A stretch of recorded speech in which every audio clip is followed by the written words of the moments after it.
Bonjour à tous, je voulais vous parler de flûte traversière et de vous faire une petite comparaison entre la flûte traversière métal et la flûte traversière en bois. J'étais sur le point de sortir la flûte traversière en métal pour pouvoir vous faire quelques petites démonstrations et comparer les deux, et puis je me suis rendu compte que j'avais pas du tout envie de le faire, et la raison en est bien simple, le track. Et ça m'a donné envie de vous parler du track plutôt. Alors, parenthèse, je parlerai probablement dans une future vidéo, pas dans le cadre de ces vidéos quotidiennes, mais sûrement plus tard, de la flûte traversière un petit peu plus précisément, parce que je pense que ça peut être super intéressant. Mais là, aujourd'hui, je vais vous parler juste du track et de de la manière dont je vis le track. Alors le track, c'est un phénomène très intérieur, en tout cas moi je le vis comme ça. C'est un phénomène qui intervient quand on joue en public, souvent avant, mais ça peut durer pendant toute une prestation. Ça concerne autant les performances vocales que les performances instrumentales. Ça existe dans plein de domaines. Enfin, dès que vous êtes devant un public, c'est quelque chose qui peut vous arriver, et c'est un phénomène intérieur. Je précise que ça vaut aussi pour les profs et les enseignants. Et c'est un phénomène très intérieur où il se passe plein de choses.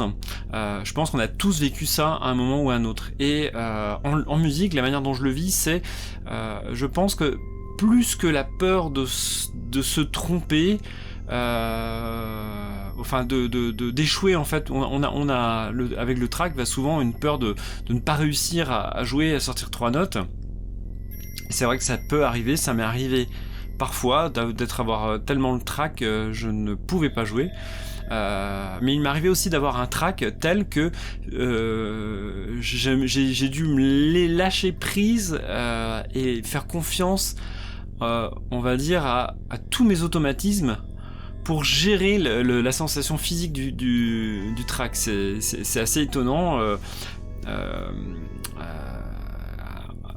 Être à ce point de track, d'en trembler et de se dire bon bah tant pis, je laisse mon corps faire ce qu'il a à faire et jouer. Et ça m'est arrivé, et de réussir, et au final finir la prestation. Alors dans un état physique, je vous laisse imaginer justement, mais par contre la prestation terminée sans m'être viandé et tout ça, et pas en n'ayant pas eu cette sensation de faire n'importe quoi musicalement. Par contre, physiquement, vous êtes complètement HS, hein, parce que votre corps, enfin je sais pas, il fait des choses très très très étonnantes. Mais bon, globalement, c'est pas comme ça que je vis non plus le track. Ça dépend vraiment des moments. Mais très souvent, le track, c'est une petite appréhension avant de jouer, mais surtout c'est un conditionnement, c'est presque un état.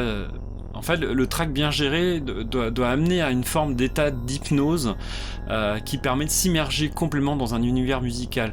Vous vous immergez dans un univers musical quand vous écoutez de la musique, mais pas du tout de la même manière que quand vous la pratiquez en public, où la performance n'est pas une question technique ou une question de démonstration de capacité musicale, mais une question, on va dire, de capacité à lâcher prise complètement. Alors j'aime pas ce terme de lâcher prise parce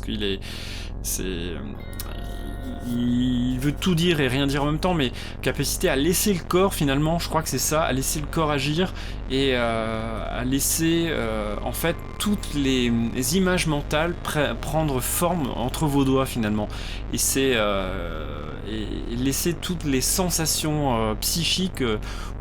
Voilà, je pense que c'est très abusif ce que je suis en train de dire là, et que ça n'a rien de très précis. Il faudrait, je pense, trouver le bon vocabulaire, mais laisser toutes ces sensations vraiment pénétrer tout le corps, et je pense que c'est là-dessus que le track va jouer.